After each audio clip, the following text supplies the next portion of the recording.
자, 오늘은 어린이 주일입니다. 그런데 내용은 부활 주일입니다. 요한복음 20장의 내용을 가지고 오늘 이제 이번 주 수요일이면 요한복음도 마무리를 하고 이제 다음 주부터 우리가 사도행전을 또다시 보게 될 텐데요. 어린이 주일하면 또 우리 어린아이들이 제일 좋아하는 게 또 비행기지 않을까.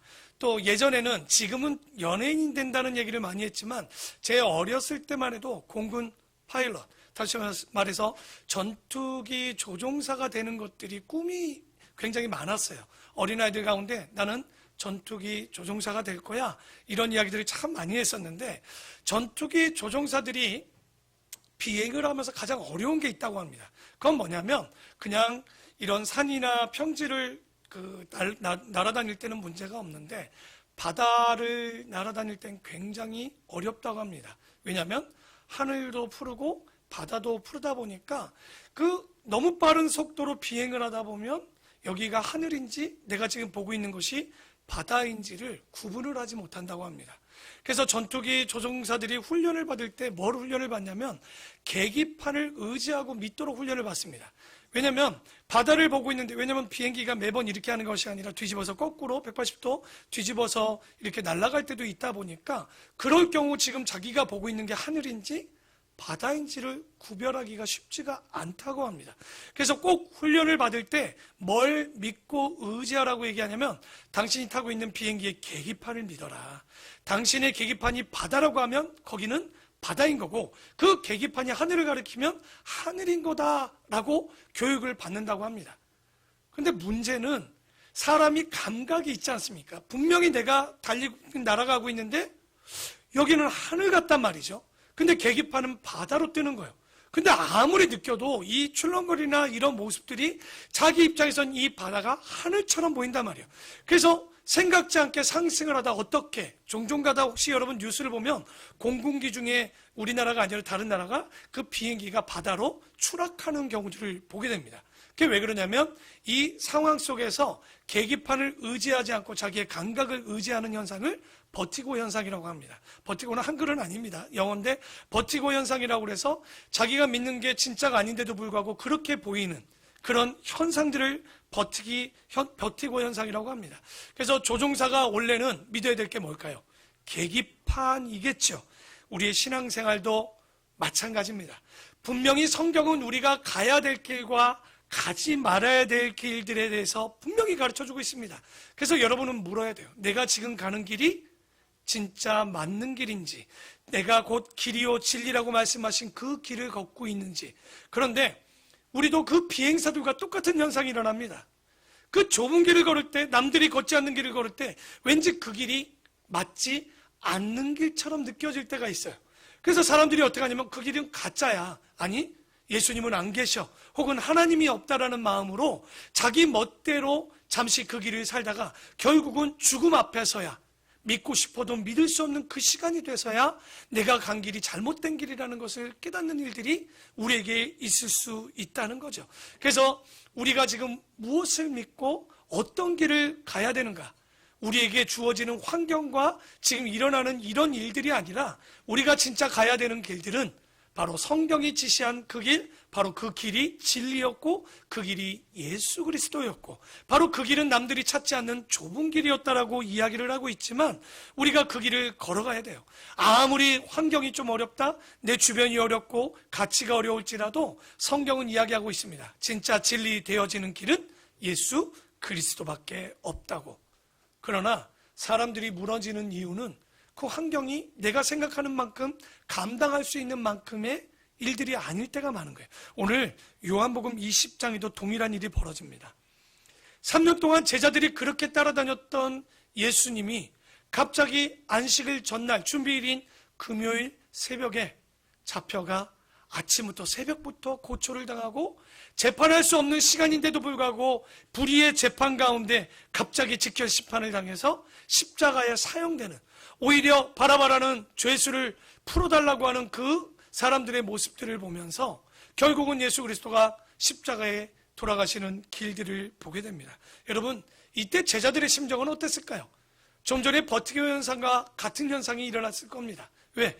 내가 믿고 가던 길이 진짜임에도 불구하고 어느 순간 아닌 것 같다라고 느껴지고 이 길이 맞나 싶을 때 사람들은 자기의 길과 자기의 가치와 자기의 사고와 자기의 생각들을 하기 시작합니다. 제자들도 혼란스러웠어요. 예수님이 다시 사신다고 했지만 믿어지지 않았어요.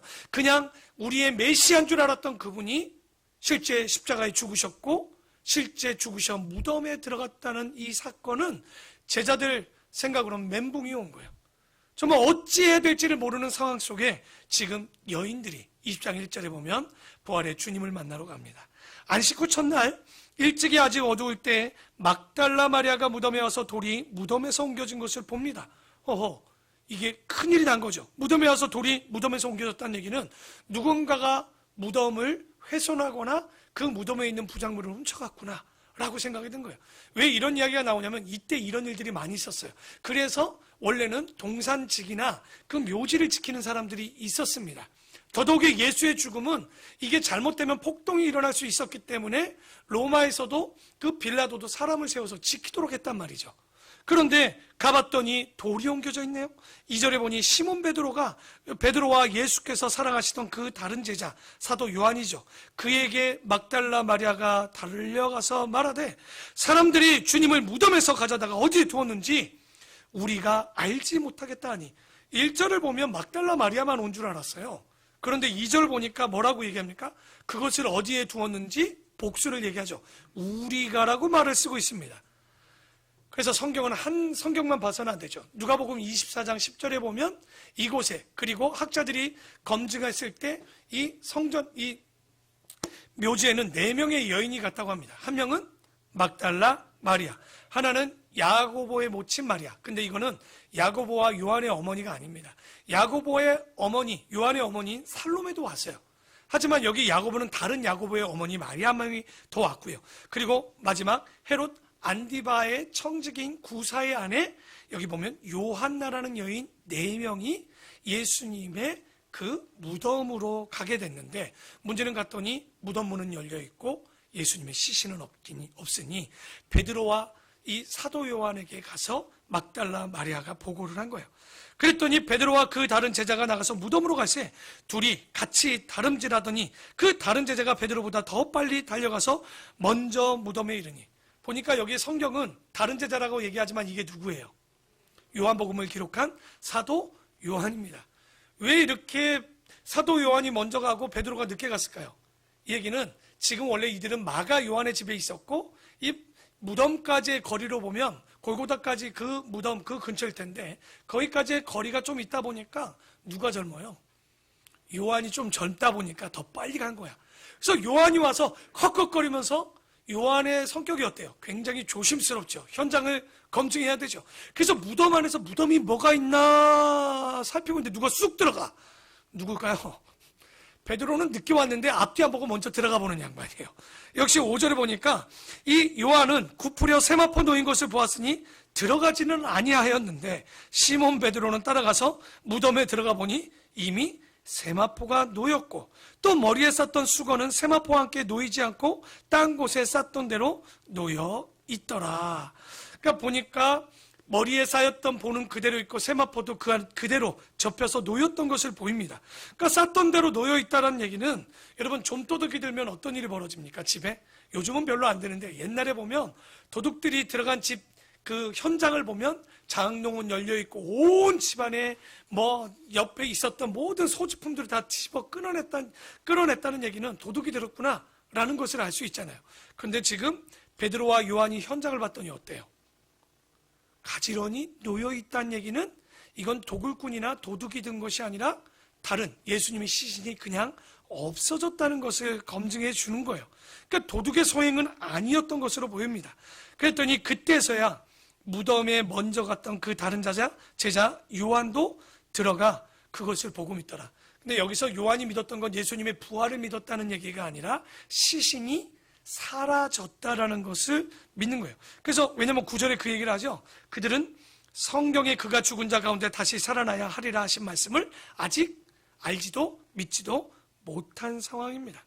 그런데 이 사건은요, 우리에게 어떤 사건이냐? 빈 무덤, 아마도 부활절에 가장 성경 그 설교의 제목으로 많이 나오는 부활절 설교의 제목이 빈 무덤이라는 제목을 많이 둡니다. 왜냐하면 그 빈 무덤이 있어야지만 우리가 부활의 복음을 전할 수 있기 때문에 믿는 자들에게 빈 무덤은 영광이요, 기쁨이요, 축복일 겁니다. 그러나 믿지 않는 자들은 우리와 다릅니다. 오히려 모든 권력과 위인들은요, 그 무덤의 크기가 어떻던가요? 제가 이집트에 가서 피라미드를 보고 깜짝 놀랐습니다. 정말 사진으로 보던 것과 이것이 비교할 수 없는 거예요. 그 연도를 따져도 거의 3,000년 전, 3,000년 전 그 전에 그 무덤인데도 불구하고 돌 하나 크기. 근데 그 주변을 보면 더 놀랍죠. 주변에 산도 돌도 있을 만한 곳이 없습니다. 다시 말해서 나일강에서 그 큰 돌을 갖고 와서 그 시대에 불가사의하게 그 피라미드를 쌓아서 무덤을 졌다는 건 엄청난 일이죠. 근데 그 무덤의 크기를 보면 그 시대의 그 왕의 뭘 알 수 있어요? 권위와 힘을 알 수 있는 거죠. 그래서 사람들은 재밌게도 죽음 이후에 무덤의 크기가 자기의 영광의 크기처럼 화려한 무덤을 만듭니다. 그러나 죽은 뒤에 그 무덤이 무슨 의미가 있겠습니까? 그럼에도 불구하고 사람들은 그 무덤의 영광의 크기를 자기의 권세의 크기로 생각하는 사람들이 많기 때문에 큰 이 무덤을 만드는 데 목숨을 걸죠. 그러나 예수님은 달랐습니다. 빈 무덤의 반대가 뭡니까? 든 무덤이죠. 그 안에 뭐가 들어있는 무덤. 그러나 예수님은 든 무덤이 아니라 그 예수님은 빈 무덤을 통해서 우리에게 무엇을 주었냐? 바로 생명을 우리에게 주신 것. 바로 죽음이라는 두려움 가운데 죽음이 아닌 사망에서 생명으로 옮겨주는 종교가 바로 우리 기독교요, 바로 그리스도교요, 예수를 믿는 자들의 종교요, 믿음인 줄 믿습니다. 그래서 이 빈 무덤의 사건이 지금 일어났는데 10절에 보니까 그 사건을 보고 이에 두 제자가 자기들의 집으로 돌아가니라. 고향으로 돌아갔다는 얘기가 아니라 원래 있었던 지금 예수님이 죽기 전에 마지막 만찬을 했던 마가 요한, 이건 사도 요한하고 다른 사람입니다. 그 마가 요한의 집에 가서 돌아갔죠. 근데 남자들과 여자들의 차이가 좀 여기서 나옵니다. 이 제자들은 남자들이었죠. 충격을 받았어요. 그런데 감정보다는 남자들은 뭐가 앞섭니까? 이성. 여자들은 뭐가 더 앞서죠? 감정이 더 조금 앞서게 됩니다. 그래서 남자들도 충격은 받았지만 이성적으로 생각한 거예요. 베드로와 요한이 딱 봤을 때 시신이 없어졌다. 그러면 현장에 더 있을 필요가 없어요. 잽싸게 다시 마가 요한의 집으로 돌아갔던 거예요. 그런데 여자는 감성적이죠. 마음이 찢어지는 거예요. 예수님이 이렇게 돌아가신 것도 마음이 찢어져 죽겠는데 그 시신이 지금 어딘가 훼손되거나 사라졌다는 사건은요, 이 막달라 마리아뿐만 아니라 함께했던 여인들의 마음을 찢어지게 아프게 했던 거예요. 얼마나 슬펐던지 서럽던지 갈 수가 없었어요. 제자들 둘은 와서 보고만 현장 검증을 하고 돌아갔다면 11절 보십시오. 마리아는 시신이 없어졌음에도 불구하고 무덤 밖에 서서 울고 있더니 울면서 구부려 무덤 안을 또 들여다봅니다. 이게 되게 웃기죠. 아까 와서 봤더니 시신이 있었어요, 없었어요? 없었단 말이에요. 그런데도 불구하고 또 그 시신이 있나 없나 살펴봤다는 얘기는 뭡니까? 감정인 거예요. 여인들의 감정인 거예요. 포기하고 싶지 않는 거예요. 놓치고 싶지 않은 거예요. 예수님을 만나고 싶은 거예요. 어떻게든 그분의 시신이라도 자기들이 잘 향품을 바르고 싶었던 이 사랑의 마음. 그랬더니 12절에 놀라운 일이 벌어집니다. 분명히 빈 무덤이었는데 흰옷 입은 두 천사가 예수의 시체에 뉘었던 곳에 하나는 머리편에 하나는 발편에 앉았더라. 아니, 요한과 베드로는 못 봤는데 누가 지금 천사를 만납니까? 바로 막달라 마리아가 그 천사 둘을 만납니다. 바로 이게 사랑의 감정이고 관심이고 바로 예수님을 사랑하는 애정이요. 그렇기 때문에 그 사랑했던 마음으로 두 천사를 먼저 보죠. 근데 거기서 끝나지 않았어요. 천사들이 먼저 묻지요. 여자여, 어찌하여 우느냐? 이르되 사람들이 내 주님을 옮겼다가 어디 두었는지 내가 알지 못함이니이다. 이 말을 하고 뒤를 돌이켜 예수께서 서 계신 것을 보았으나 그분이 예수인지를 알지 못해요. 놀라운 일이 벌어졌죠. 이 여인은 빈 무덤을 쳐다보면서 누구를 먼저 봤어요? 천사 둘을 보았고 정말 사라지고 없어지고 사라진 줄 알았던 예수 그리스도를 또 만나게 되는 거예요. 그랬더니 예수께서 그 여인에게 묻습니다. 여자여, 어찌하여 울며 누구를 찾느냐 하시니, 마리아는 그가 동산지기, 아까 얘기했죠, 바로 시신을 자꾸만 훼손하거나 이것을 도구라는 사람들이 있으니까 지키는 자가 있었단 말이죠. 예수님이 그런데 누군 줄 알았냐면 동산지기인 줄 알고 이르되, 주여, 당신이 옮겼거든 어디 두었는지 내게 좀 말해주소서. 그리하면 내가 가져가리이다. 그러니까 여자들의 감정이 나와요. 여러분, 막달라 마리아가 그 시신을 혼자 갖고 올 수 있어요, 없어요? 그런데 뭐라고 그래요? 동산지기인 줄 안 예수님을 보면서 나에게 얘기해주면 내가 가서 바로 가져오겠대. 이건 뭐예요? 방법도 아니고 아무것도 아닌 감정입니다. 그러니까 여자들은요, 이런 일들이 벌어질 때 나쁜 게 아니에요. 굉장히 좋은 거예요. 그러니까 자신들이 할 수 없지만 대안이 아니라 감정으로 그 일을 해결하고 싶은 간절함이 그 속에 있는 거예요. 그래서 이 여인이 하는 얘기가 내가 가져가겠대. 어떻게 가져가겠다는 얘기도 없어요. 가르쳐주기만 하면 내가 가져가겠대요. 그래서 남성들이요, 여자들에게 속지 마십시오. 그 이유가 하나 있습니다. 그게 뭐냐면 대체적으로 여자들이 어떤 의지로 얘기할 때도요, 그건 의지라기보다는 감정적인 것들이 많이 있어요. 그러니까 감정과 기분을 먼저 여자들은 이야기를 하는 경향들이 있습니다. 근데 남자들이 또 이걸 의지인 줄 알고 속을 때가 있어요. 이게 무슨 말이냐면 나쁜 얘기가 아니라, 우리 여기 여자친구들 있죠. 아마 학교 가면 남자애들하고 싸울 때 제일 먼저 하는 얘기가 뭐예요? 너랑 다시는 얘기 안 해. 진짜 얘기 안 해요? 다음날 보면 같이 놀고 있어. 그러니까 이게 무슨 얘기냐면 여자들은 그게 내 의지가 아니라 감정이 좋지 않다라고 얘기를 한 거예요. 근데 이런 것들을 결혼 생활할 때도 남자들이 잘못 받는 분들이 있어요. 이럴 거면 나가! 그러면 남자들은 속으로 뭐라 그래? 나가야 되나? 그건 나가란 얘기가 아니에요. 무슨 얘기입니까? 다시 한번 생각해봐. 내 마음 모르겠어? 좀 이렇게 센스 있는 남자들이 되기를 바랍니다. 그러니까 남자들이, 여자들이 감정을 얘기할 때 자꾸만 이걸 의지로 받아들여서 내가 두고 봐라, 막 가슴에 쌓아뒀다 집 나가. 그런 일들 버리지 말라고. 왜냐면 여자들은요, 왜 속지 말라고 얘기하냐면 좀 지나고 나잖아요. 감정이 가라앉잖아요. 그러면 어떻게 됩니까? 또 딴 소리에. 왜? 아까는 그게 의지가 아니라 뭐였기 때문에? 감정이기 때문에 그럴 수 있는 거예요. 대체적으로. 뭐 다 그렇다는 얘기는 하지만, 그래서 우리가 이 여인, 막달라 마리아도 그런 거예요. 지금 자기가 시신을 찾는다고 바로 갖고 올 수도 없어. 그런데 지금 자기의 감정은 뭐야? 예수님이 죽은 것도 억울한데 그 시신이라도 빨리 찾고 싶은 그 감정을 얘기하면서 예수님을 부르는 거죠. 그랬더니 27절에 뭐라고, 16절에 뭐라고 합니까? 예수께서 마리아야. 깜짝 놀랐어요. 그 전까지는 예수님이 동산직인 줄 알았거든요. 그런데 마리아라는 이 말에 선생님, 라보니, 랍비옵니까? 라고 질문합니다. 이게 무슨 얘기냐?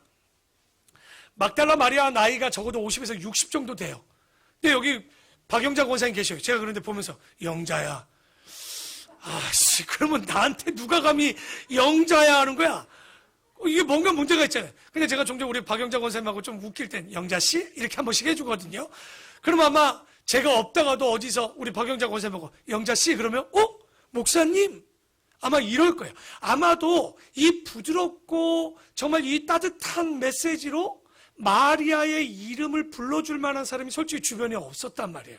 이렇게 부르신 분은 누구밖에 없는 거야?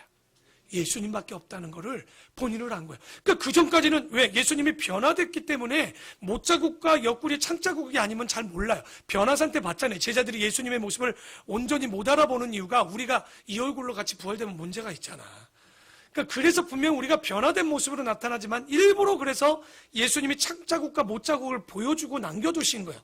그러니까 분명히 당신이 부활한 예수라는 걸 알려주려고 했던 것처럼 지금 나타났지만 동산직인 줄 알았던 막달라 마리아가 예수님이 부르는 그 한마디에 깜짝 놀란 거예요. 마리아야 하시거늘.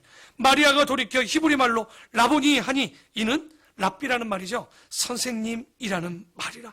그러니까 너무 놀라서 예수님, 너무나 자기 이름을 불러주는 예수님. 그랬더니 제일 먼저 했던 일이 뭘까요?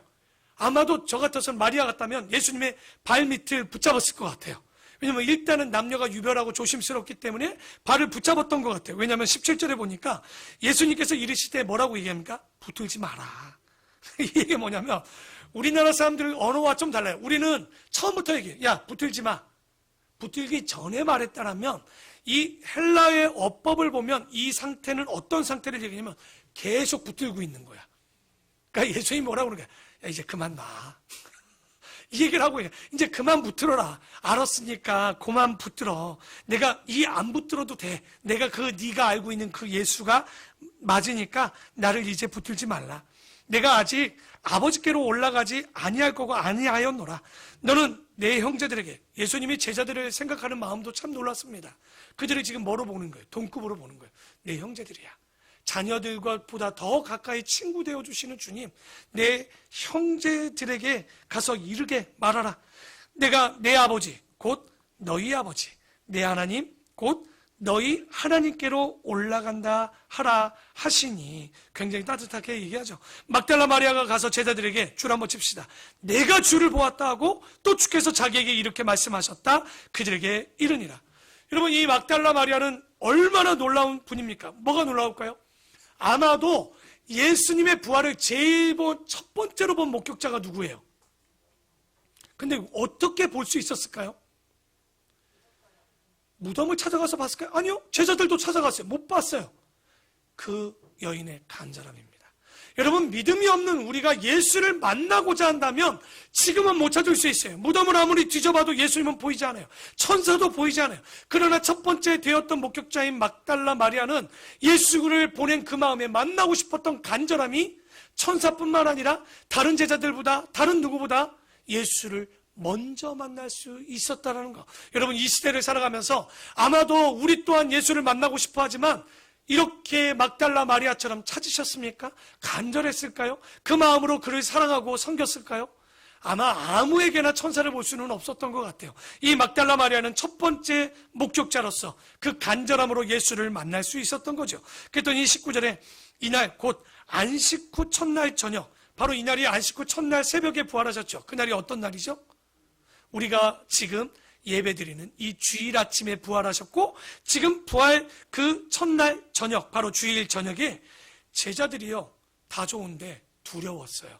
아직도 두려운 가운데 있었어요. 왜냐하면 예수님이 알고 보면 로마의 반역자처럼 십자가에 못 박혀 죽였으니 베드로가 왜 예수님을 다굴기 전 3번이나 부인했을까요?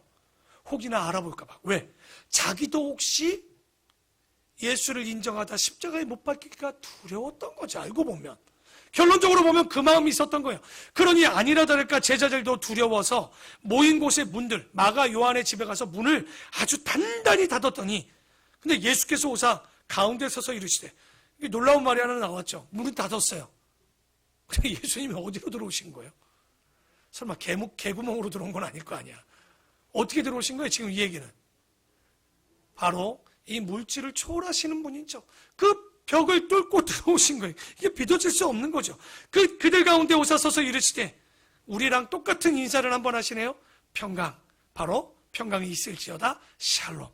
정말 주님은요, 두려워하는 우리에게, 아마도 지금 적대시하는 분위기에게, 가장 두려웠던 두 번째 목격자들에게 주님은 누구를 찾아오시는가 잘 보십시오. 어떤 자들에게 찾아옵니까? 간절한 자도 찾아오겠지만, 두렵고 주님을 믿지만 어찌할 바 모르는 두려운 자들을 또 찾아오시는 분이 우리 예수 그리스도입니다. 바로 두 번째 목격자였던 도마를 제외한 10명의 제자들 사이에 두려움에 떨고 있는 그들에게 첫 마디 뭡니까? 샬롬. 얼마나 따뜻하게 들렸을까요? 두려워 죽겠는데. 그랬더니 20절이죠. 이 말씀을 하시고 손과 옆구리를 보이시니 그제서야 예수님이신 줄 알고 주를 보고 뭐 하십니까? 기뻐했던 거죠. 예수께서 또 제자들에게 이르시되, 너희에게 평강이 있을지어다. 아버지께서 근데 나를 보내신 이유가 뭔지 아냐? 이제 나도 너희를 보내기 위해서 부활하셨다라는 거예요. 여러분, 주님께서요, 동일합니다. 주님을 보내주셨던 하나님의 뜻처럼 주님이 가시면서 이제 성령도 보내지만 우리가 그 성령이 충만함과 동해서 뭐 해야 된다는 거예요? 부활의 증인이 되어야 된다는 거예요. 여러분, 전도를 왜 해야 되는 줄 압니까? 아무리 가족이어도요, 복음을 전하지 않으면 복음을 모릅니다. 바로 그렇기 때문에 주님은 부활하신 이후 제일 첫 번째 제자들에게 샬롬 하신 이후에 그들에게 뭐 하라는 거예요? 가서 전하라는 얘기예요. 복음의 증인이 되라. 그러나 혼자 갈 수 없죠. 그랬더니 22절에 이 말씀을 하시고 그들을 향하여 숨을 크게 내쉬며 이르시되, 성령을 받으라. 다른 복음서에서는 성령 받으라고 얘기하지 않아요. 뭐라고 나오냐면 아버지의 약속한 것을 기다려라. 근데 그게 뭡니까? 성령이죠. 여러분, 부활의 증인이 되는데 여러분의 의지로 될 수 없습니다. 꼭 성령이 갖고 있는 특징이 있죠. 가르치시고 깨닫게 하시고, 그리고 또 하나가 뭡니까? 기억납니까? 우리와 함께 하시고, 그리고 그 기억나죠? 우리와 함께 하시는 주님. 그러니까 예수님이 우리 안에 계신다는 얘기는 곧 누가 함께 하시는 거예요? 지금 우리 안에 성령이 함께 하시면 하는 일들 중에 첫 번째가 복음을 전하는 일, 다른 일도 아니고 바로 부활의 증인이 되는 거죠. 그랬더니 놀라운 사역의 뜻을 또 하나 줍니다. 그들이 할 수 있는 일. 23절을 다 같이 한번 읽어볼까요? 23절입니다. 시작.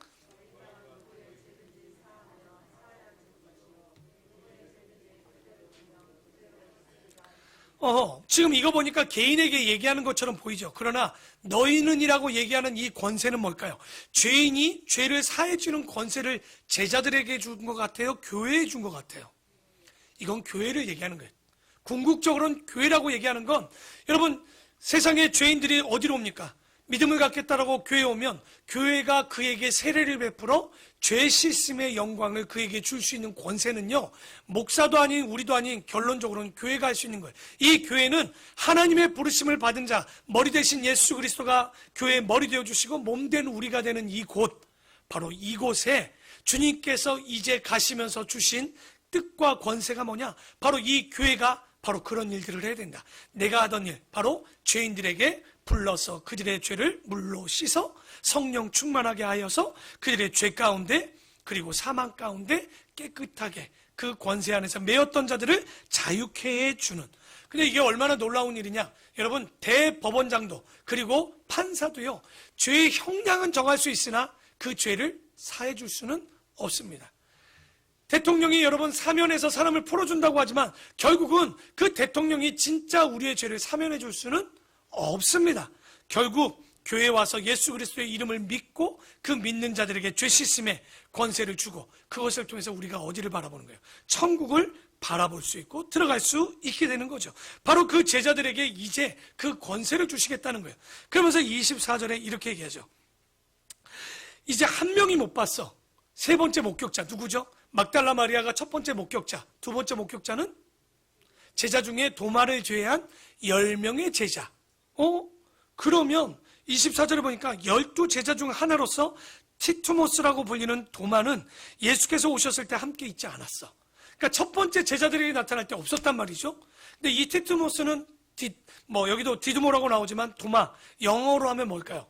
토마스. 쌍둥이란 뜻을 갖고 있는 사람의 이름입니다. 근데 재밌죠? 다 아까 보셨습니까? 제자들이 안식일 다음 날 저녁에 두려워서 문을 닫고 집 안에만 모여 있었는데 그때 도마는 어디 간 거예요? 집에 갔을까요? 쉬러 갔을까요? 일 보러 나갔을까요? 지금 생명이 왔다 갔다 하는데 그러지 않겠죠. 지금 자기들이 잡히면 어떻게 될지 모르는데 그러지 않겠죠. 그러면 지금 어디 갔을까요? 이 도마가 어디 갔을까? 이 도마는요, 주님이 다 의미가 있지만 그가 없을 때 오신 것 같아요. 왜냐하면 도마의 원래 고향은 갈릴리입니다. 그리고 그의 직업은 목수입니다. 어부가 아니에요. 목수의 특징은요, 그리고 이 도마의 특징은 실증주의자들이에요. 여러분, 여기 있는 중고등학생들이 대학을 가면 신앙을 놓는 경우들이 굉장히 많아요. 왜냐하면 대학은 본 것을 믿도록 실존주의나 실증주의를 강조합니다. 왜냐하면 보여지는 것을 믿고 그리고 실험되어지는 것만을 믿도록 하기 때문에, 지금은 애들이 아직 아는 것도 없으니까 당연히 하나님이 계신 줄 알겠지만 조금 지나서 배우면 뭐라고 그래요? 하나님은 없다라고도 얘기하는 친구들이 많이 있어요. 저도 많은 제자들을 데리고 있지만 그 가운데 솔직히 하면 3분의 2는 신앙생활 지금 안 하고 있습니다. 그렇게 뜨거웠고 열정적이었던 아이들이 대학을 가고 결혼을 하고 지금도 연락 오는 친구들이 있어요. 그런데 결국은 지금도 그렇게 열심히 했던 애들이었지만 그들이 30살, 40을 먹었지만 결국은 하나님을 떠난 친구들이 꽤 있습니다. 왜 그럴까요?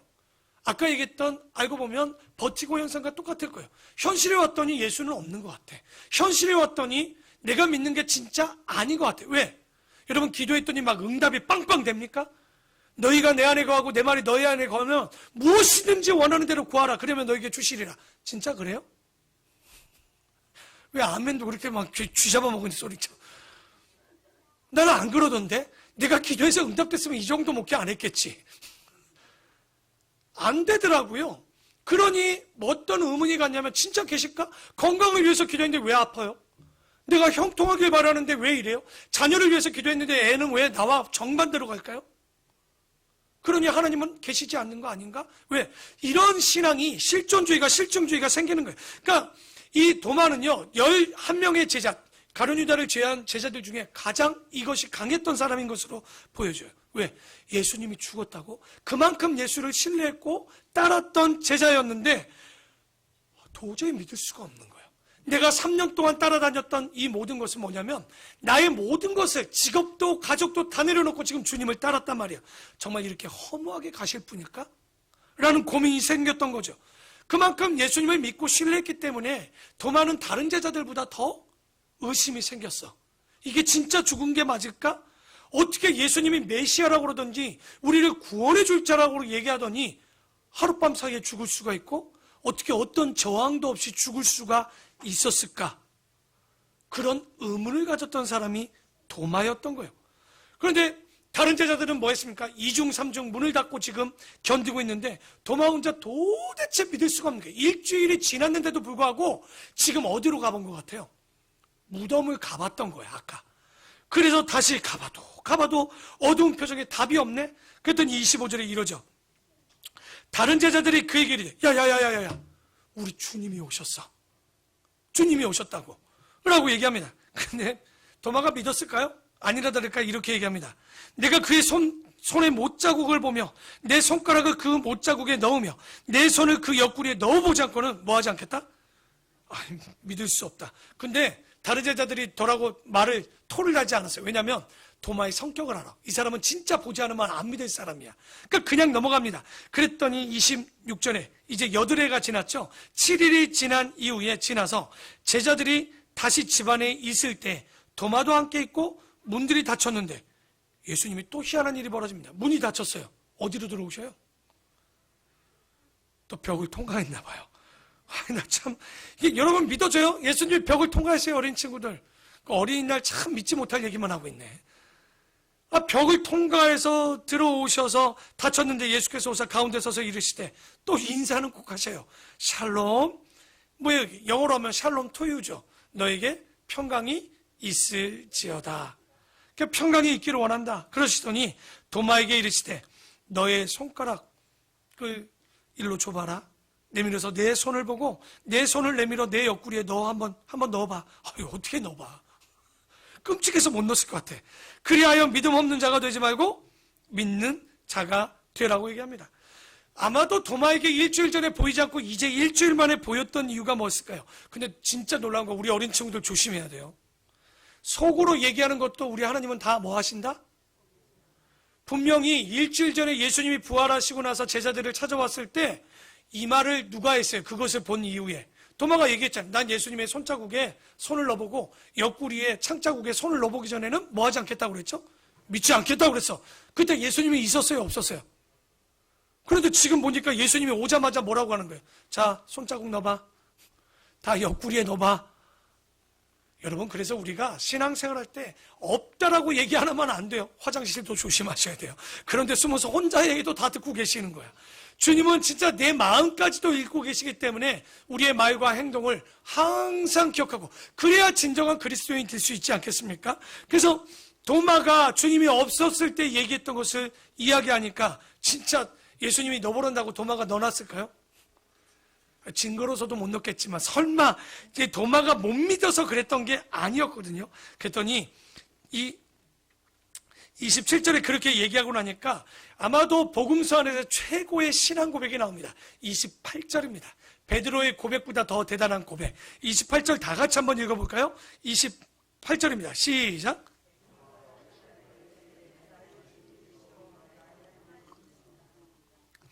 호 큐리오스 데이 카이 그리고 호 데오스 무라고 얘기합니다. 이게 뭐냐면 나의 큐리오스 주님이시고 나의 데오스 무 바로 나의 하나님. 데오스라는 말이 하나님이란 뜻이에요. 헬라어로. 그러니까 나의 하나님이시라는 거예요. 여러분 왜 이 고백이 대단할까요? 마태복음 16장 16절에 베드로는 뭐라고 고백을 했죠? 너희는 나를 누구라 하느냐? 주는 그리스도시요 살아계신 하나님의 아들까지는 맞지만 그분이 하나님이라고 생각을 안 했어요. 그런데 지금 이 도마의 고백은 뭐라고 얘기하냐면 이분이 나의 주인, 주님이시고 이분이 나의 데오스는 정확히 유대교가 믿는 그 하나님을 얘기합니다. 하늘에 계시고 심판주인 줄 알았던 그분이 누구라는 거예요? 바로 예수님이 그분이라는 거예요. 그런데 이렇게 도마가 그 예수님을 하나님으로 볼 수 있었던 것은 이 사람이 정직한 뭐가 있었습니까? 회의가 있었던 거예요. 의문이 있었던 거예요. 그러니까 이 예수님이 진짜 하나님일까? 진짜 왜 죽으셨을까라는 의문과 의심을 갖고 있었던 거죠. 그랬더니 29절에 예수께서 이것도 한번 읽어볼까요? 빨간색 예수님 말씀만 한번 읽어봅시다. 시작. 너는 나를 본고로 믿느냐? 보지 못하고 믿는 자들은 복되도다 하시느니라.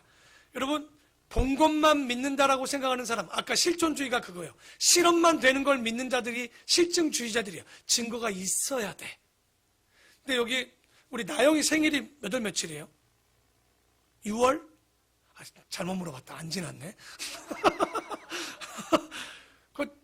6월 3일인 거 어떻게 알아요? 혹시 나올 때 달력을 보고 나오셨나요? 눈 뜨고 나면서 엄마 오늘 6월 3일 내가 2시 5분에 태어났구나 이러고 나오신 거예요? 아니면 엄마가 아빠가 얘기해줘서 알았어요? 아닐 수 있어요. 우리 나영이의 생일이 실제 6월 3일이 아닐 수 있습니다. 근데 사람들은 그냥 믿어요. 보지도 않고서 믿대요. 여러분 오늘 여기 이렇게 살아계시는 이유가 뭡니까? 이 안에 뭐가 있기 때문에 그래요. 이산화탄소도 많지만 공기가 있지만 보셨습니까? 2년, 이제 3년째 우리는 코로나라는 바이러스를 그 바이러스 때문에 이 고생을 하고 있습니다. 근데 코로나 보신 분 왕관이래요. 왕관같이 새겼다고 그러던데 있다고 하니까 믿는 거지 여러분 보시고 믿습니까? 그런데 우리는 뭐라고 지금도 얘기하냐면 보고 믿겠다는 거예요. 근데 성경은 놀랍죠? 홍해가 갈라진 걸 봐도 믿지 않았어요. 하늘에 만나가 떨어지는 걸 40년 먹었는데도 믿지 않았어요.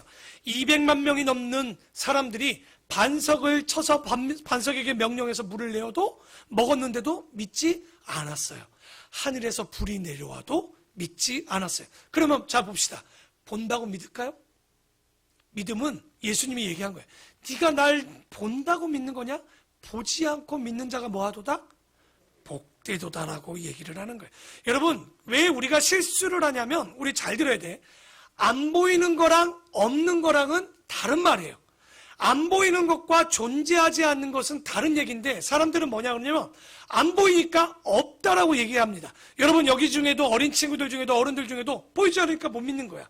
뭔가 나에게 이득이 있으면 믿어볼까 싶지만 보이지 않거나 응답하지 않으면 없다고 그래요. 어떤 한 신학교 김동호 목사님이에요. 김동호 목사님이 일반 학부에 가서 성경을 한번 가르치는 꼭 패스해야 되는 과목입니다. 그런데 일반 학부 애들이 수업을 듣는데 얼마나 수업을 듣기 싫었겠어요. 막 졸고 난리도 아니었대요. 그랬더니 목사님이 제안을 했대요. 그러면 너희들 리포트 하나를 써와라. 이 리포트를 잘 써내면 내가 너희들 1학기, 한 학기를 그냥 A뿔 주겠다. 끝내겠대요. 근데 그 리포트의 주제가 뭐냐? 하나님이 없다라는 증명을 해봐라.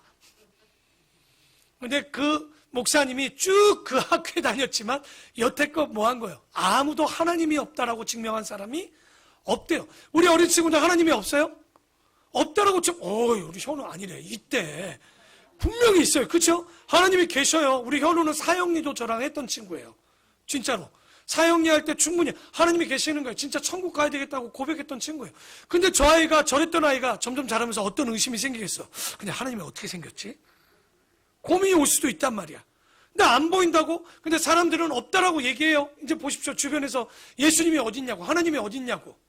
그래서 그런 사람들, 하나님이 없다라는 신자들을 뭐라고 그래요? 무신, 그렇죠? 무신론자라고 얘기하죠. 무신론자라고 얘기하지만 정확히 얘기하면 그들은 무신론자가 아닙니다. 무신원자. 하나님이 없기를 원하는 자. 무신론자는 뭐냐면 원래는 정확히 하면 신이 없다는 걸 증명할 수 있는 자들은 무신론자라고 부르는 거예요. 근데 그 사람들은 신이 없다고 증거를 하지 못합니다. 그런데도 신이 없대요. 그러니까 이름을 바꿔줘야지. 뭐로? 무신원자. 신이 없기를 원하는 자. 오늘 여기 도마를 통해서 우리에게 얘기하는 건 바로 본고로 믿느냐? 보지 않고 믿는 자. 여러분 하나님은 살아계십니다.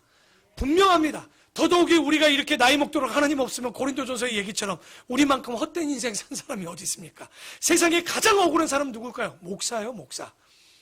다 버리고 이게 주님 계시다라고 전하고 살았는데 안 계신다면 저는 분명히 하나님이 계십니다. 가짜가 아니라 살아계시고 지금도 일하시고 우리 안에 계실 수밖에 없는 거예요. 그런데 이것을 두고 도마가 지금 이런 의심을 가졌는데 많은 목회자들과 복음성가 중에 이런 노래 있죠. 뭐 많은 도마처럼? 의심 많은 도마처럼. 얼마나 억울할지 몰라. 성경에 도마는 몇 번 의심했어요? 한 번인데 의심 많은이라고 기록해놨어요. 그러니까 참 억울했을 거야. 그런데 도마의 믿음은 뭐냐? 해프게 믿고 싶지 않았던 거예요. 뭐합니까? 진짜 보여지는 부분, 확실한 걸 확인하려고 믿고 싶었던 거죠. 그러니까 믿고 싶은 걸 믿은 게 아니라 진짜 그런 마음인 거예요. 이분이 하나님이신가? 그래서 이 믿음을 가지고 도마가 믿고 싶어 했던 거예요. 여러분, 의문도 안 가지고 믿는 자들은 바보예요, 바보. 한 번씩 해봐야지. 진짜 홍해가 갈렸는지, 진짜 예수님이 나를 위해 죽었는지 질문해봐야 될 것 아니겠습니까? 그런데 성경은 히브리서에 보면 더 다른 얘기를 해요. 믿음은 뭐에서 난다? 보는 걸로 얘기하지 않아요. 들음에서 난다고 그래요. 그 얘기가 뭐냐면 오늘 이 시간에 말씀을 듣고 믿지 못하는 자는 봐도 뭐한다? 믿지 못한다라고 얘기하는 거예요. 여러분, 오늘 이 시간에 우리가 말씀을 듣는 이유는 뭡니까? 믿으려고 듣는 거예요. 깨달으려고 듣는 거예요. 근데 우리의 의지로는 안 돼요. 누가 도우셔야 돼요? 성령께서 깨닫게 하시고 함께 하시고 가르쳐 줘야지만 우리가 믿을 수 있는 거예요. 혹 이 시간에 예수가 믿어지지 않는 분들, 3명의 목격자들을 기억하십시오. 간절함이 있어야 됩니다. 그게 안 되면 두려움이라도 알아요. 여러분, 죽음이 화려한 거예요? 여기 죽음이 안 두려운 사람 거짓말입니다. 다. 저는 죽음이 솔직히 두렵습니다.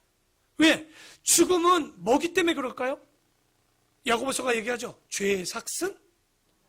이건 다시 말해서 죄가 있어서 뭐 하는 거야? 사형이라고 가는 거예요. 사형장에 마지막 가는 사람들이 어떻게 가던가요? 걸어서 가던가요? 질질 끌려가던가요? 우리는 들은 게 있죠. 질질 끌려갑니다. 원래 사망의 권세는 두려운 거예요. 그런데 예수 그리스도가 그 사망의 권세를 깨셨기 때문에 죽음 이후에 부활이 있어야 되고 그 부활을 믿는 자만이 그 영광 가운데 천국할 수 있는 거예요. 그러니까 아직도 살면서 두렵지 않은 사람들이 있는 거예요. 왜? 보이지 않으니까. 이런 생각들을 갖고 있는 거죠. 그래서 믿음은 먼저 이 시간 성령의 도우심으로 깨달으십시오. 성령의 도우심으로 그분을 바라보십시오. 분명히 주님께서 그 두 번째 목격자들처럼 두려웠지만 주님이 찾아오신 거예요. 그런데 세 번째 목격자인 도마는 왜 찾아왔을까요? 의문하고 다시 한번 이 사람이 진짜 찾는 사람이었어요. 간절한 감정을 넘어서 정말 찾고 문 두드리고 구한 자는 도마였습니다. 그가 찾았기 때문에 예수를 만날 수 있었음을 그냥 맹목적으로 믿지 않았다는 거예요. 그리고 나서 이제 마지막 30절에 보니까 예수께서 제자들 앞에서 이 책에 기록되지 아니한 다른 표적도 많이 행하셨지만 요한은 다 기록하지 않았어요. 오직 이것을 기록함은 너희로 이 요한복음을 기록한 이유를 씁니다. 예수께서 하나님의 아들 그리스도이심을 믿게 하고 또 두 번째 뭐죠? 또 너희로 믿고 그 이름을 힘입어. 이게 요한복음 5장 24절의 말씀이에요. 바로 나 보내신 자 그 하나님을 믿는 자들은 영생을 얻었고 사망에서 생명으로 옮겨주신 거예요. 누구에게? 그 이름을 믿는 자들에게. 그리고 또 하나 이 요한복음을 기록한 이유가 있죠. 마태, 마가, 누가가 빠진 특수자료가 요한복음에 20가지 정도가 있습니다. 그러니까 우리가 사복음서를 다 봐야 되는 이유가 잘 봐야 예수님이 진짜 어떤 분인지를 다 볼 수 있는 거예요. 그런데 제가 요한복음을 이제 마무리해 가면서 아마도 요한복음 얘기할 때 가장 많이 물었던 질문이 있어요. 요한이 하고 싶은 얘기가 뭐였죠? 바로 예수 그리스도의 정체가 무엇인가에 초점이 맞춰져 있어요. 예수님이 누구라고 지금 요한은 얘기하고 싶었던 거예요. 하나님의 아들 예수 그리스도. 근데 도마를 통해서 이제 결정을 짓습니다. 그분이 누구다? 나의 주, 나의 하나님이라는 것을 보여주고 싶었던 거예요. 이 하나님이 되어야 돼요.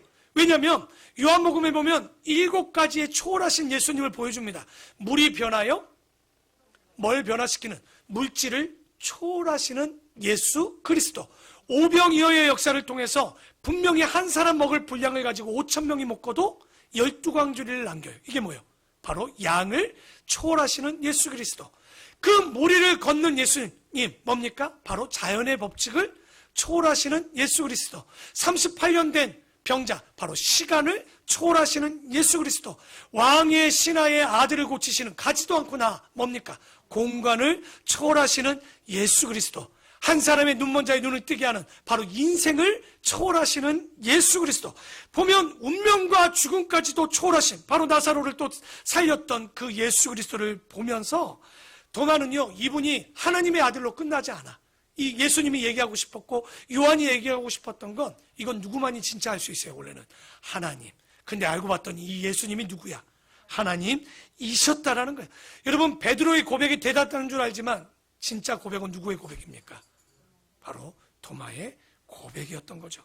바로 죽음을 이기신, 오늘 제목이 뭡니까? 죽음을 이기신 예수 그리스도. 근데 웃기는 얘기는, 죽으면 모든 것이 다 끝난다라고 믿는 사람들이 있습니다. 그런 인생들이 예수님을 십자가에 못 박았어요. 죽으면 모든 것이 끝난다라고 생각하는 사람들이 예수님을 무덤에 가뒀어요. 죽음을, 모든 것이 사탄 마귀의 하수인이었던 이 어리석은 인생들이 결론적으로 예수님을 십자가에 못 박고 예수님을 무덤에 가두었습니다. 그러면 끝나고 자기들이 승리한 줄 알았어요. 근데 예수님은 어떻게 하셨습니까? 예수님은 나는 부활이요 생명이라고 나타나셨습니다. 바로 그 무덤의 문이 열렸습니다. 예수님이 다시 사셨습니다. 근데 이 이야기는 무슨 이야기냐? 사망으로 가던 나의 인생이, 나의 무덤 또한 열렸음을 이야기하는 거예요. 여러분, 마지막으로 질문합니다. 여러분은 어떤 무덤에 갇혀 계십니까? 잘 보면 어떤 사람은 가난의 무덤에 갇혀서 나오지 못합니다. 어떤 사람은요, 몸이 아픈 질병에 걸려서 그거에 견뎌나지 못하고 나오지를 못해요. 어떤 사람은요, 다른 사람의 상처 준 말에 벗어나지 못한 무덤에 있습니다. 어떤 사람은요, 경제적인 어려움 때문에 혹은 미래의 불안함 때문에 그 무덤에 갇혀 있습니다. 저는 여기에 딱 걸렸어요. 자신이 절제하지 못하는, 반복되어지는 습관과 죄에서 벗어나지는 못하는 무덤에 갇히기도 합니다. 그런데 이 무덤에서 나와보겠다고 사람들이 노력을 합니다. 그러나 사람은, 인간은 스스로 이 무덤을 절대 나올 수 없고 열 수가 없습니다. 그런데 사람들은 무덤이 없다라고 그래요. 왜 그럴까요? 무덤을 가려놓습니다. 그리고 무덤이 없다고 믿고 싶어 합니다. 그런데 없는 것 같아요. 왜? 잠시 동안은 그것이 이어지니까 그런 것처럼 보이신단 말이죠. 그러나 결국은 모든 사람은 범죄였으므로 하나님의 영광에 이르지 못함으로 어떻게 됩니까? 죄의 삭은 사망이고 죽습니다. 여러분, 죽음을 두려워하셔야 됩니다. 그러나 예수 그리스도를 믿는 이 모든 자들은 예수님이 함께 하심으로 여러분의 모든 문제의 무덤은 이미 열린 줄 믿습니다. 믿으십시오. 우리에게 있는 사망의 두려움이, 그리고 물질의 문제가, 그리고 육체의 질병이, 그리고 나의 모든 고통들이 예수를 믿음으로 이것이 열릴 때 우리가 믿고 나가면 되는데, 우리가 서두에 얘기했죠. 버티고 현상이 나타납니다. 못 믿게 합니다. 아무리 기도해도 병이 낫지 않아요. 아무리 기도해도 가정이 변하지 않는 것 같아요. 아무리 기도해도 내 죄에서 번하지 못하는 것 같아요. 그러나 포기하지 마십시오. 바로 이 미가서에 보면, 미가 선지자가 미가서 7장 8절에 이렇게 얘기합니다. 나의 대적들이여, 나로 말미암아 기뻐하지 마라. 니들 내가 넘어진다고 기뻐하지 말라고 합니다. 그러면서 얘기합니다. 나는 엎드러질지라도 일어날 것이요, 어두운 데 앉을지라도 주께서는, 여호와께서는 나의 빛이 되실 것임을 믿습니다. 이 고백을 하셨다는 거예요. 정말 우리가 오늘 이 말씀을 붙잡고 여러분의 무덤, 그리고 여기 있는 우리의 어린아이들에게 우리가 줄 수 있는 게 뭘까요? 다른 게 없습니다. 빛 대신 예수 그리스도, 우리를 구원하신 예수 그리스도, 죄와 사망의 권세를 이기신 예수 그리스도를 가르치고 우리가 믿게 하는 우리 모든 어른들, 우리 모든 성도들이 되기를 축원합니다.